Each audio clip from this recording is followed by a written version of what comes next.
నిన్నయాల phone లేకుండా గడియ బతుకుడు కష్టమైపోతుంది. నిమిషం అంతసేపు ఫోన్ కనబడకుంటే పిచ్చోళ్ళు అయిపోతున్నారు కొంతమంది. బడికి పోయిన ఫోనే, గుడికి పోయిన ఫోనే, ఆఖరికి బాత్రూంలో కూర్చున్నా ఫోన్ పట్టుకునే పోతున్నారు. అట్లా పోతే ఎదుటోళ్ళకి ఏం నష్టం లేదు, కానీ డ్రైవింగ్లో కూడా ఫోన్ చూసుకుంటూ పోతే ఆలువవుడే కాదు, మందిని గొంట పోయేటందుకు యమదూతలు అవుతారు కూడా.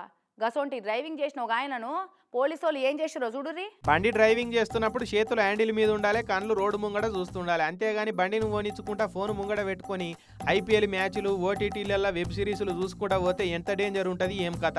జస్ట్ ఒక సెకండ్లో ఎదురుంగి వచ్చేది చూసుకోకుండా టక్కిన హ్యాండిల్ తిప్పితే ఏమన్నా జరగవచ్చు, నీ ప్రాణమే పోవచ్చు, ఎదుటోళ్ళ ప్రాణం కూడా పోవచ్చు.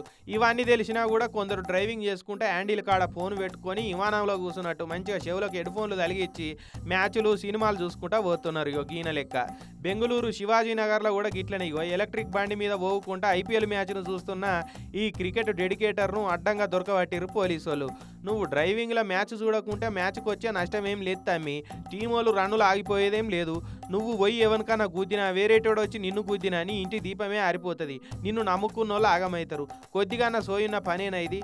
ఇంత చదువులు చదివి కొలువు చేస్తున్నావు, తెలివి లేదా అని గట్టిగా 4 సొట్లు పెట్టి ఉత్తగిడిచి పెడితే నువ్వు ఇదే పని మళ్ళా చేస్తావు. నీకు ఎల్లకాలం యాది ఉండాలంటే నీకు ఫైన్ వేయవలసిందే అని 1500 ఫైన్ రాసిర్రు బెంగళూరు ట్రాఫిక్ పోలీసు వాళ్ళు. అంతకన్నా మ్యాచ్ చూడబుద్ది అయితే ఏడన్నా ఆగి చూడాలి. ఎవరొద్దంటారు?